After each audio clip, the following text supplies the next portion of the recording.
श्री गुरुदेव दत्त. नमस्कार. एक कुंडली तुमच्याशी शेअर केली होती आणि त्याबद्दल एक प्रश्न विचारला होता की या व्यक्तीने संपादन प्रकाशन म्हणजे पुस्तक पब्लिकेशन म्हणा त्याचा व्यवसाय केला तर चालेल का. आधी मी ती कुंडली शेअर करतो आणि मग पुढचं विवेचन पाहूया.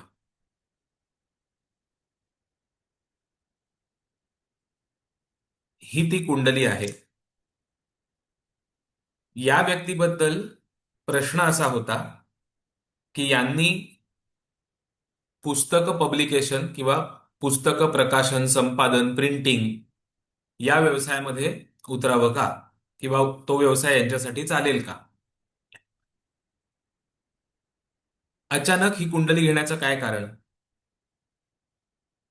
तर काही आठवड्यांपूर्वी आपल्या नवमांशाच्या वर्गांची घोषणा झाल्यानंतर मला बऱ्याच जणांनी नवमांशाबद्दल प्रश्न विचारले आणि क्लास सुरू होण्यापूर्वी नवमांश वापराचं आम्हाला एखादं उदाहरण द्या की जे प्रॅक्टिकल प्रत्यक्ष कुंडली अनालिसिस मध्ये तुम्ही लागू पाडता हे सांगितलं.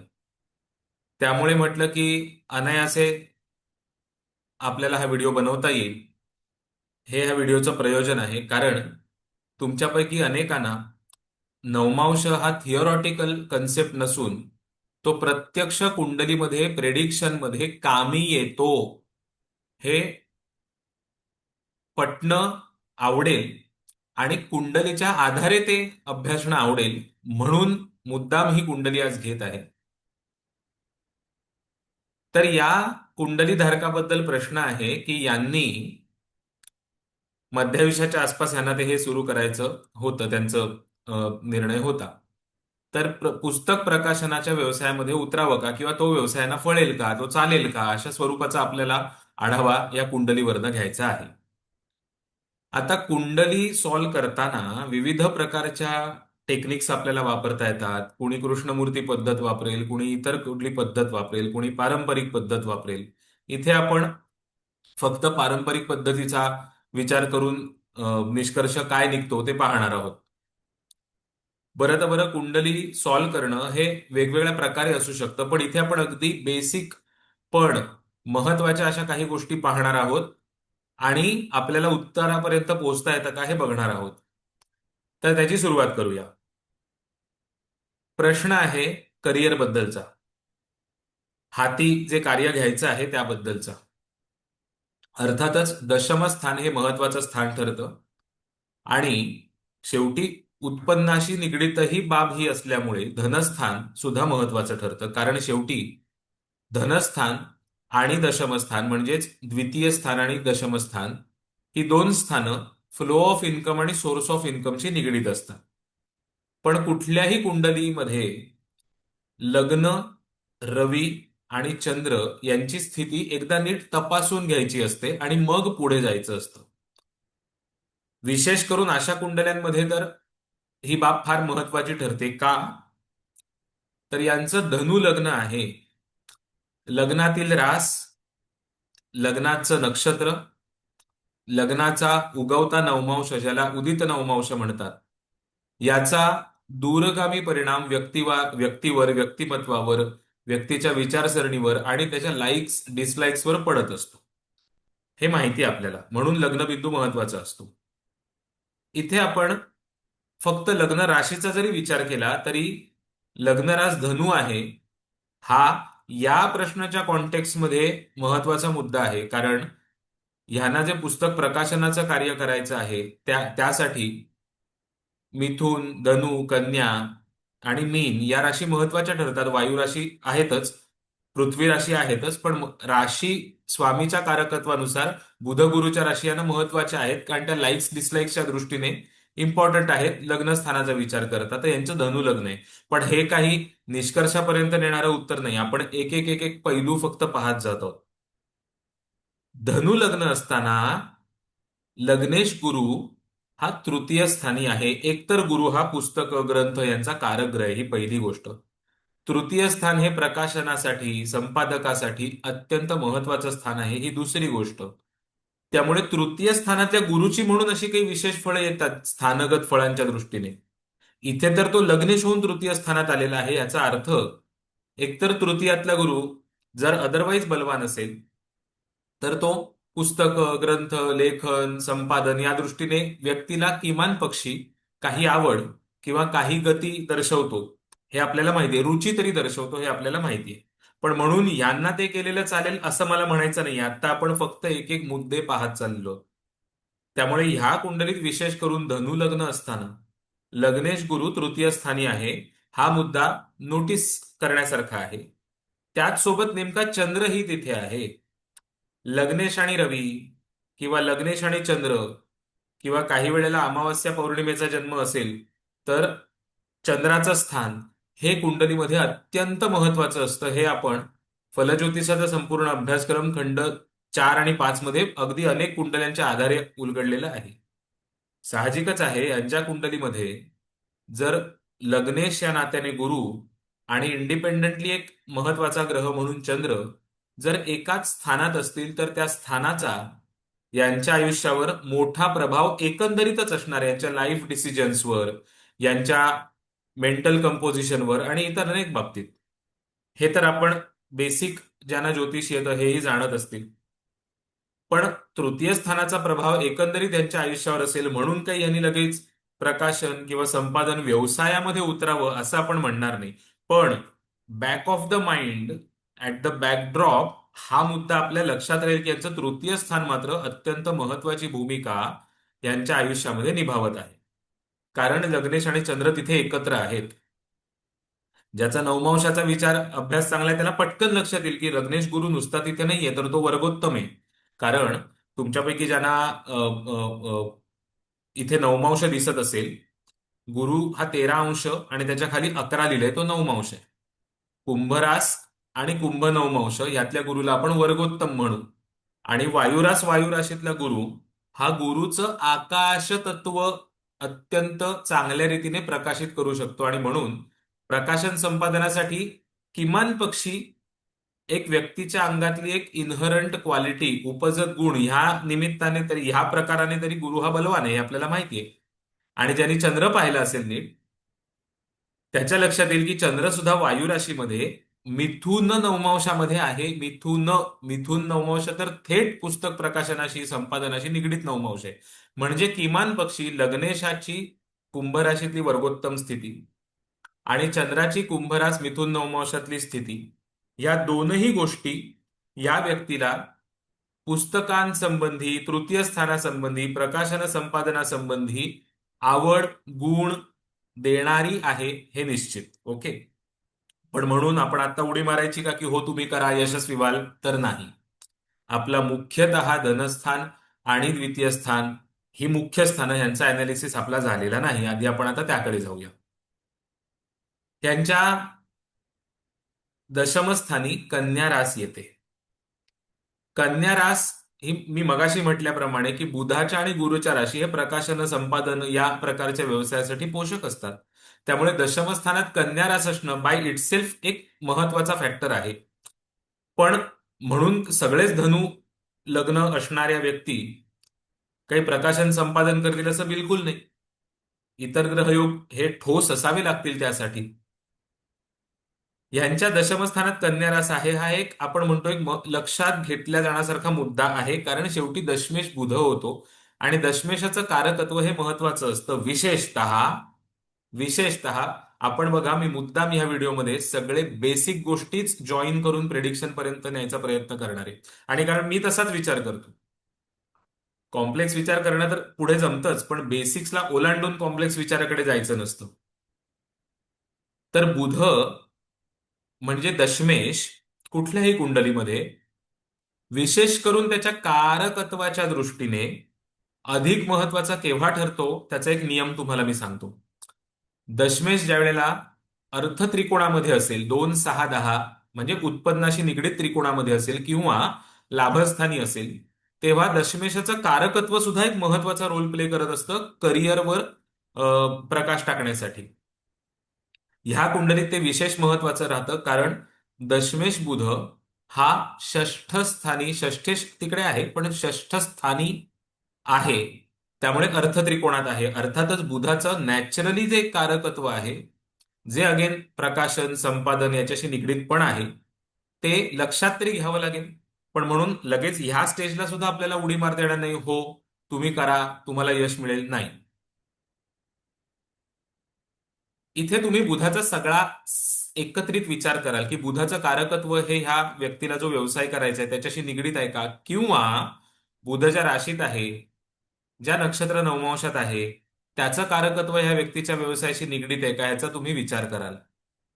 बुध कारकत्वाच्या दृष्टीने संपादन, प्रकाशन, पुस्तकांशी संबंधित व्यवसाय व्यापार दर्शवतो, व्यवसाय खास करून. आता हा बुध या कुंडलीमध्ये पृथ्वी राशीत आहे. एखाद्या अमेच्युअर ज्योतिष अभ्यासकाचं कदाचित हे एक्सपेक्टेशन असेल की नाही, ह्या व्यक्तीला जर संपादनाचा प्रकाशनाचा व्यवसाय करायचा असेल तर बुध बुधाच्या किंवा गुरुच्याच राशीत पाहिजे, तर नीड नॉट बी. तत्वांचाही वापर जोरदार करता येतो. बुध हा ह्या कुंडलीमध्ये पृथ्वी तत्वाच्या राशीत आहे आणि विशेषतः शुक्र म्हणजेच बुध वृषभेत असताना शुक्रही तिथे असल्यामुळे एक प्रकारचं राशीबल बुधाला मिळतं.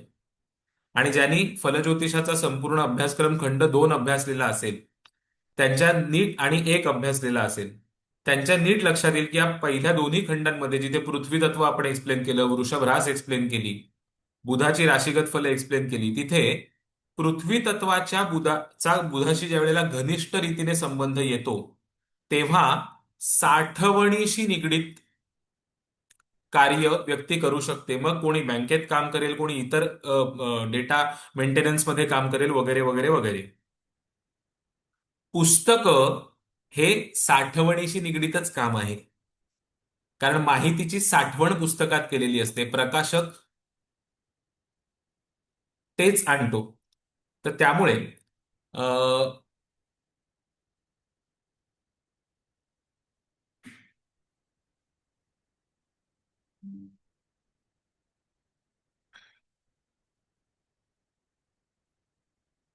त्यामुळे बुध हा जेव्हा पृथ्वी राशीत असतो, तेव्हा विशेष करून त्याच्या साठवणीशी निगडीत इतर अनेक कार्यांपैकी पुस्तक संपादन, पुस्तक प्रकाशन ह्याच्याशी सुद्धा निगडीत असू शकतो.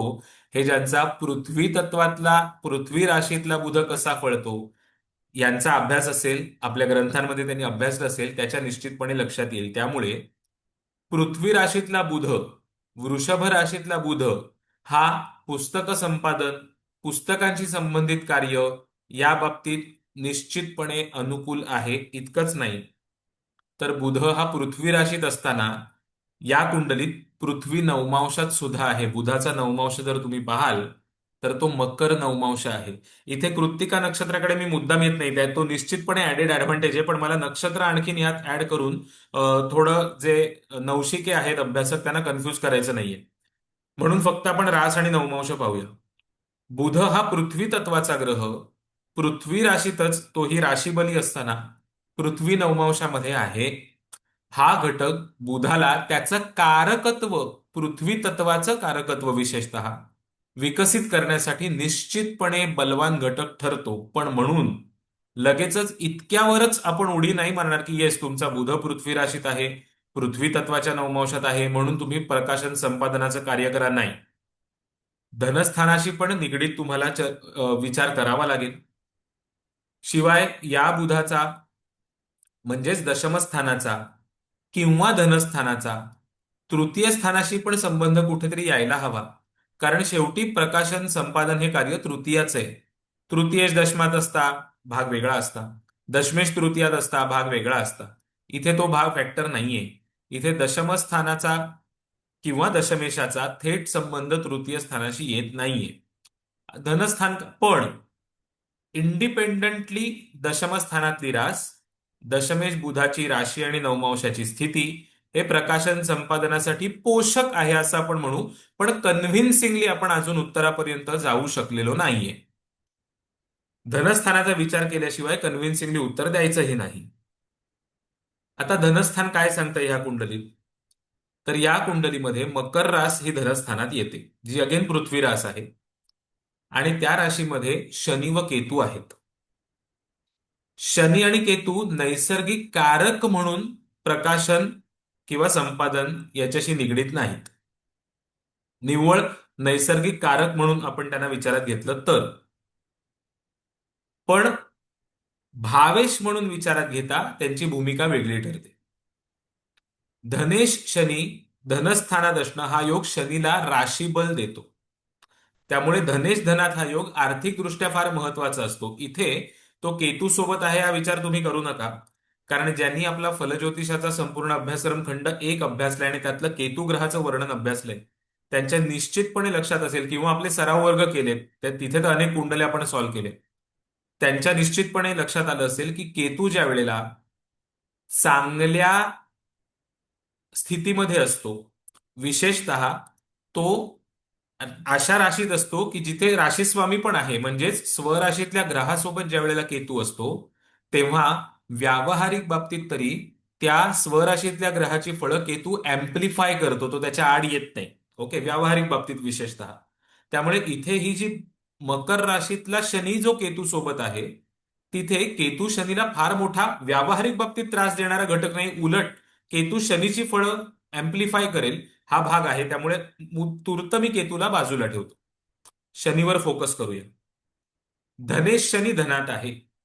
आता शनीचं काही नैसर्गिक कारकत्व हे प्रकाशन संपादनाशी निगडीत नाहीये की बाबा एखाद्याच्या कुंडलीमध्ये धनेश बुध धनात असेल तर एखादा ज्योतिषी थेट सांगेल की पुस्तक प्रकाशन संपादन कर, त्यातनं तुला उत्पन्न मिळेल, कारण धनस्थान या उत्पन्नाच्या स्थानी बुधच स्वराशीचा बसलेला आहे किंवा गुरुच स्वराशीचा बसलेला आहे.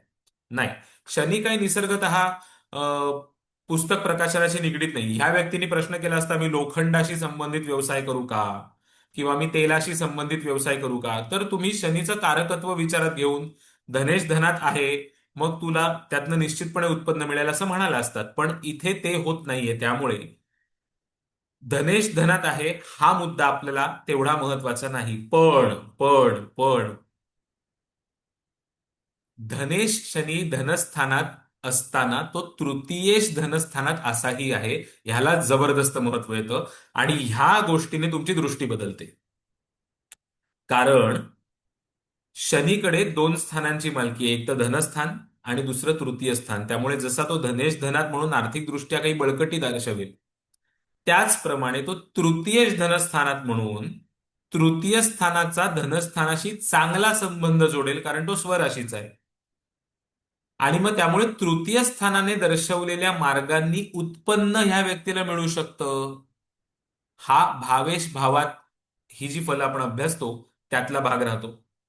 त्यामुळे तृतीय शनी धनस्थानात आहे हा एक अत्यंत महत्वाचा फॅक्टर आपल्याला इथे मदतीला येतो आहे. कुठल्या बॅकग्राऊंडवर? तर दशमेश बुध हा पोषक आहे प्रकाशनासाठी, पण निर्णायक नाहीये. मग निर्णायकतेकडे जाण्यासाठी तृतीय धनस्थानात स्वराशीचा बलवान स्थितीत आहे, याची एक मोठी मदत आपल्याला होतीये की या व्यक्तीच्या उत्पन्नाचा मार्ग हा तृतीय स्थानाशी निगडीत असू शकतो. चला, एक मोठा पैलू आपल्याला मिळाला.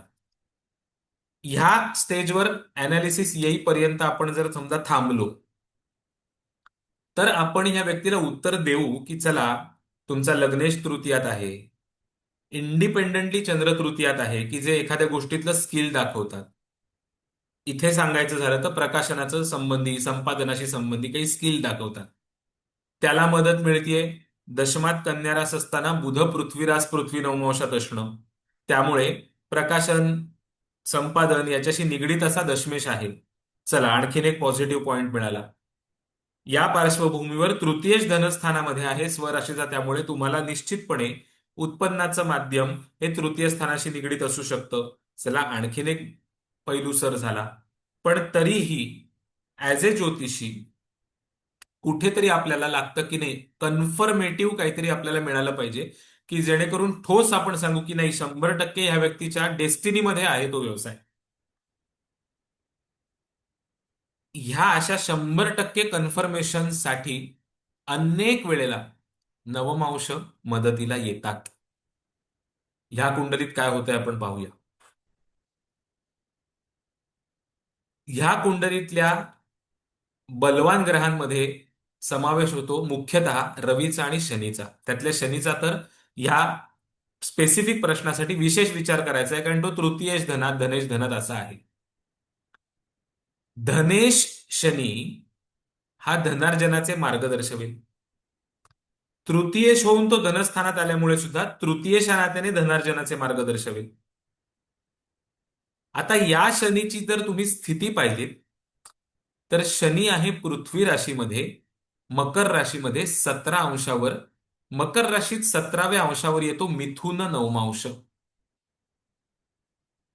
आता धनेश शनी धनस्थानात म्हणजेच स्वराशीचा मिथुन नवमांशात आहे, हे तुमच्या लक्षात आलं तर तुमच्या विचारांची दिशा एकदम क्लिअर होऊन जाईल. की आतापर्यंत जे आपण 3-4 डॉट्स इंडिपेंडेंटली पाहिले की हेही चालेल, हाही अनुकूल योग आहे, हाही अनुकूल योग आहे, हाही अनुकूल योग आहे, आणि त्या पार्श्वभूमीवर धनेश धनात मिथुन नवमांशात आहे. पृथ्वी राशीमधला हा मिथुन नवमांश 100% उत्पन्न आणणारा ग्रह जर तिथे बसलेला असेल तर मिथुन नवमांशाने दर्शवलेल्या माध्यमातून तो उत्पन्न दर्शवतो, जो आहे पुस्तक प्रकाशन संपादन. आणि नॉट ओनली दॅट, शनी तर तृतीयेश होऊन सुद्धा तिथे आलेला आहे. तर नैसर्गिक कुंडलीमध्ये मिथुन नवमांश हा तृतीयात येतो किंवा मिथुन राशी तृतीयात येते. असा शनी तृतीयेश जो प्रकाशनाच्या स्थानाचा मालक आहे, संपादनाच्या स्थानाचा मालक आहे, तो धनस्थानात आलाय, त्यामुळे उत्पन्न दाखवेल तृतीय स्थानाने दर्शवलेलं, आणि मिथुन नवमांशात येऊन बसलेला आहे.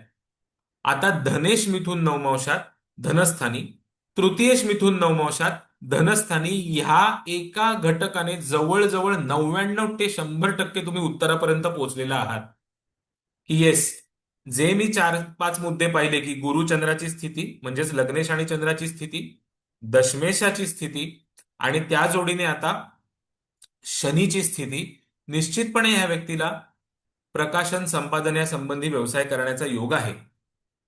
थोडा आणखीन ज्यांचा अभ्यास असेल त्यांच्यासाठी मी 2 मुद्दे नंतर सांगतो, पण त्याआधी ह्या एका मुद्द्यावर थोडीशी अधिक चर्चा करूया. नवमांशाचा अभ्यास का महत्वाचा? तर नवमांशाचा अभ्यास यासाठी महत्वाचा की जेव्हा केव्हा तुम्हाला नुसत्या लग्न कुंडलीवरनं, नुसत्या राशी कुंडलीवरनं, किंवा नुसत्या ज्याला सोपळ भाषेमध्ये ठोकळा कुंडली म्हणतात त्याच्यावरनं मोघम स्वरूपाचं काही उत्तर मिळतं, किंवा तुम्हाला नीट क्लॅरिटी येत नाही की मी पक्का निष्कर्षापर्यंत कसा पोहोचेल, अशा वेळेला आणि अदरवाईज सुद्धा इतर वेळेलाही नवमांश पूर्ण क्लॅरिटी आणतात. ह्या कुंडलीमध्ये जर एखाद्याने थेट दशमस्थान तूर्त बाजूस ठेवू, थेट धनस्थानाचा जरी अभ्यास केला असता आणि ज्याचा नवमांशाचा अभ्यास पक्का आहे, रादर ज्या वेळेला मला हा प्रश्न पडला त्यावेळेला मी अगदी स्पष्ट सांगायचं झालं तर सगळ्यात पहिल्यांदा शनीच पाहिला होता. की शनी हा ह्या व्यक्तीचा धनेश धनात आहे आणि तृतीयेश पण धनस्थानात आहे, आणि तो मिथुन नवमांशात आहे, आणि ही व्यक्ती मला प्रश्न करतेय किंवा ह्या व्यक्तीशी संबंधित प्रश्न आहे, संपादन प्रकाशनाचा व्यवसाय चालेल का? निश्चितपणे चालेल. नॉट ओनली दॅट, त्याच्यापुढे मी त्यांना ही चिकित्सा केली की यांच्या हातात एखादी कला आहे का? का सांगा बरं. अगेन, फलज्योतिषाचा संपूर्ण अभ्यासक्रम खंड 1 बारकाईने अभ्यासला असेल तर तुमच्या लक्षात येईल की शनी हा वायू तत्वाचा असल्यामुळे हात दाखवतो.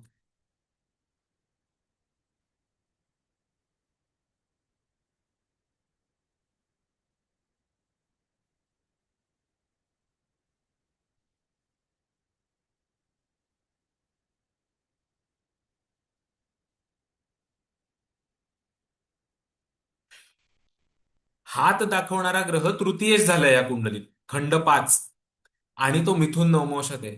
तर यांच्याकडे एक अतिशय उत्तम हस्तकला आहे हे कळलं. म्हणजे सांगायचा मुद्दा काय की अनेक पैलू तुम्हाला नवमांशावरनं उलगडता येतात. आता 2च मुद्दे महत्वाचे आणखीन सांगतो, जे चिकित्सक अभ्यासक आहे, ज्यांनी कोणी सुदर्शन चक्राचा नीट अभ्यास केलेला असेल त्यांच्या लक्षात येईल की ह्या कुंडलीत शनी नुसता धनेश धनात म्हणून उत्पन्नाच्या बद्दल किंवा करिअर बद्दल महत्वाचा आहे अशातला भाग नाही, तर तो रवी कुंडलीचा दशमेश दशमात पण आहे आणि मिथुन नवमांशात आहे. अतिव महत्वाचा मुद्दा आहे जे सुदर्शन पद्धतीने कुंडली अभ्यासतात. त्याच्या पुढे एक मुद्दा अधिक चिकित्सक अभ्यासकांसाठी. मी थोडी स्क्रोल डाऊन करतो आणि मुद्दाम तुम्हाला कसप कुंडली दाखवतो. ह्या व्यक्तीचा दशम बिंदू आहे तूळ राशीत 7 अंश 41 कला म्हणून कसप कुंडलीमध्ये इथे तुम्हाला तूळ दशम बिंदू दिसतोय, तूळ राशीत 7 अंश 41 कला. आता या 7 अंश 41 कलांवर नवमांश कुठला येतो तो पहा. तो होतो दशमस्थानाचा, दशमबिंदूचा नवमांश. नवमांश पद्धतीचा जे अभ्यास करतात त्यांच्या दृष्टीने करिअरचा विचार करताना ह्या बिंदूला अत्यंत महत्व आहे. या नवमांशाला अत्यंत महत्व आहे. पण हे चिकित्सक अभ्यासकांसाठी त्यांनी आवर्जून दशमबिंदूचा नवमांश पाहावा आणि त्या नवमांश स्वामीची कुंडलीतली स्थिती पाहावी. तो या कुंडलीत होतो गुरु, कारण तुळ राशीमध्ये 7 अंश 41 कलांवर येतो धनु नवमांश. म्हणजेच नवमांश स्वामी दशमबिंदूचा होतो गुरु आणि या कुंडलीमध्ये तो थेट तृतीय स्थानी बसलेला आहे. हा एक आपण म्हणतो ना की शिक्कामोर्तब करणं, फायनल अल्टिमेट साईन केली एखाद्या गोष्टीवर, तसा सिग्नेटरी असणारा भाग आहे की तुम्ही जो काही आधी निष्कर्ष काढलात की बाबा ह्या व्यक्तीला प्रकाशनाचा व्यवसाय चालेल, ह्या गुरुनी पूर्ण सही केले त्याच्यावर आणि पाठवले की येस, ही व्यक्ती निश्चितपणे ते करू शकते. आणि प्रत्यक्षामध्ये ही व्यक्ती एक उत्तम संपादक, उत्तम प्रकाशक आहे. माझे त्यांच्याशी अत्यंत चांगले संबंध आहेत म्हणून मुद्दाम नाव घेत नाही. हे सगळं जर तुम्हाला शिकायचं असेल तरी सुद्धा आता आपण जे पाहिलं ते काकणभर वरवरच होतं. तसं पाहायला गेलं आणखीन खोलात तर एखादा हाही विचार करायला हवा ह्या कुंडलीत की बुध हा शुक्राच्या युतीत असताना शुक्र मीन नवमांशात आहे. आता शुक्राला का बरं महत्व आहे ह्या कुंडलीत, ते ज्यांनी योगांचा अभ्यास केलाय त्यांना निश्चितपणे कळेल, त्यामुळे त्यामध्ये मी खोलात जात नाही. इतरही काही मुद्दे आहेत की जे महत्वाचे आहेत. तर नवमांशाचा कुंडली मधला कुंडली पाहताना आपल्याला अनेकदा जो संभ्रम पडतो तो संभ्रम दूर करून उत्तराकडे क्लॅरिटी पर्यंत पोहोचण्यासाठी जो नवमांशाचा वापर करता येतो, तो जर शिकायचा असेल तर आपले आता नवीन वर्ग सुरू होत आहेत. नवमांश फलित मर्म आणि तंत्र 21 जून पासून ते त्यांनी आवर्जून तुम्ही ऍडमिशन घ्या त्याला. तिथे नुसताच फलिताचा पूर्ण गाभा आपण उलगडणार आहोत अशातला भाग नाहीये, तर भाग 2 मध्ये आपण अशा प्रॅक्टिकल कुंडल्या सॉल्व्ह करणार आहोत की जिकडे मी कुंडली चिकित्सेच्या दृष्टीने, अनालिसिसच्या दृष्टीने, प्रश्नाच्या अनुषंगाने नवमांशाचा पण विचार केलेला आहे आणि निष्कर्षापर्यंत पोहोचलेलो आहे आणि व्यक्तीच्या आयुष्यामध्ये अमुक अमुक एक गोष्ट दिसलेली आहे. प्रत्यक्ष आपण सॉल्व्ह केलेल्या कुंडल्या तिथे सोडवून घेणार आहोत. त्यामुळे ज्यांना कोणाला ऍडमिशन घ्यायचे त्यांनी आवर्जून ऍडमिशन घ्या. 21 जून पासून आत्ता आपला भाग 1 सुरू होतोय, ज्याचे 14 आठवडे त्याची लेक्चर्स फक्त नवमांशाच्या फलितावर असणार आहेत. खूपच डीपली आणि मुख्य म्हणजे तुम्हाला प्रॅक्टिकल ओरिएंटेड नॉलेज त्यामध्ये मिळणार आहे. त्याची फी आहे 6,997 रुपये. भाग 1 ची रविवारी 10:30 ते 12 ते 12:30 या वर्गामध्ये, या काळामध्ये आपले 14 रविवार लेक्चर्स असतील. सुट्टीचे रविवार नंतर भरून काढले जातील. ज्यांना कोणाला डीपली नवमांशाचा आणि विथ क्लॅरिटी आणि स्टेप बाय स्टेप अभ्यास करायचा आहे त्यांनी आवर्जून या क्लासला ऍडमिशन घ्या. बाकी सारा तपशील खाली डिस्क्रिप्शन बॉक्समध्ये दिलेला आहे.